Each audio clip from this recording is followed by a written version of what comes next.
Imagine this. A packed stadium. Roosters vs Storm. Third minute of the game. Eli Katoa charges into a tackle like a freight train and suddenly everything freezes. His eyes roll back. He collapses face first into the turf. No movement. Blood trickling from his ear. The crowd goes dead silent. You can actually hear the medics screaming for the cart. That single hit just changed an entire career and lit a firestorm across the entire NRL. Stick with me because what happened next will leave you furious. G-Day legends, welcome back to another absolute banger here on Aussie NRL Updates. Smash that like button right now and subscribe with notifications on because we are diving deep into the Eli Katoa brainbleed nightmare that has the entire league at war. The hit itself looked brutal but legal. Nat Butcher comes in low, shoulder connects perfectly with the chest, drives through, no head contact on the first angle. Slow it down frame by frame and you see Katoa's head snap forward then violently whip back into the ground on impact. That secondary whiplash is what doctors later confirmed caused the catastrophic brain bleed. He was rushed to hospital, intubated on the field, spent 3 days in ICU.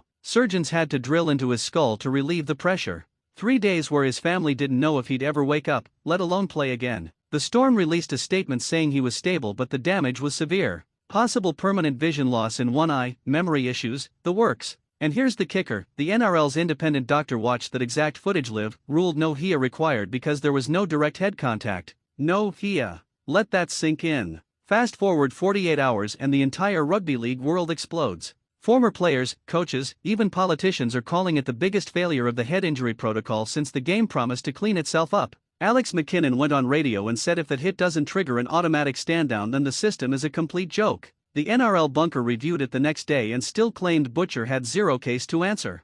Zero. Meanwhile Katoa is lying in a hospital bed with tubes coming out of his head and the league is defending a no-charge decision. Social media went feral. Hashtags like hashtag justice for Eli and hashtag fix the HIA were trending for days. Then the plot twist drops. Medical reports leak showing Katoa had actually suffered a previous bleed in 2023 that the Storm never fully disclosed to the NRL's central registry. Suddenly the conversation flips. Was Melbourne pushing him back too early last time? Did they hide symptoms to keep their star second rower on the park? The finger pointing went both ways and the drama hit fever pitch. Here comes the moment everyone has been waiting for. The NRL judiciary hands down its finding after an emergency 3-hour meeting. Nat Butcher cleared of any wrongdoing but the league announces a massive protocol overhaul starting round 1 2026. Any head acceleration event above a certain threshold, even if there's no direct contact, triggers an automatic 11-day stand down. No exceptions. Spotters now have the power to pull players without trainer approval. Clubs caught hiding prior concussions face million-dollar fines and draft sanctions.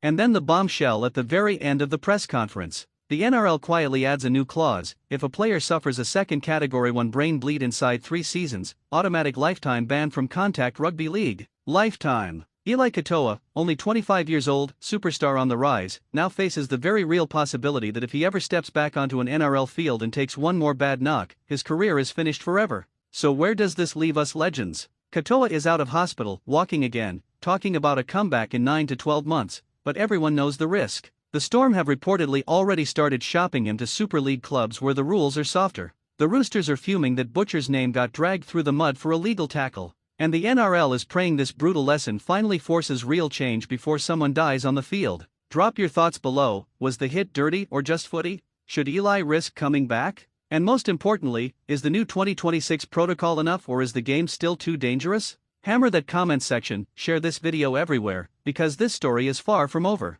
Until next time, this has been Aussie NRL Updates. Stay safe out there legends, and we'll see you in the next one. Peace. Here we are 6 weeks later and the story just got darker. Leaked WhatsApp messages from inside the Storm dressing room surfaced last night showing senior players begging management to retire Eli's jersey for good because they're terrified he'll come back too soon. One message from a current Australian test forward reads word for word: if he takes another whiplash hit like that one, we are literally watching a man die for our entertainment. The same group chat reveals the club's head of performance flew to Sydney twice in secret to meet with a leading UK neurologist who apparently told them straight, any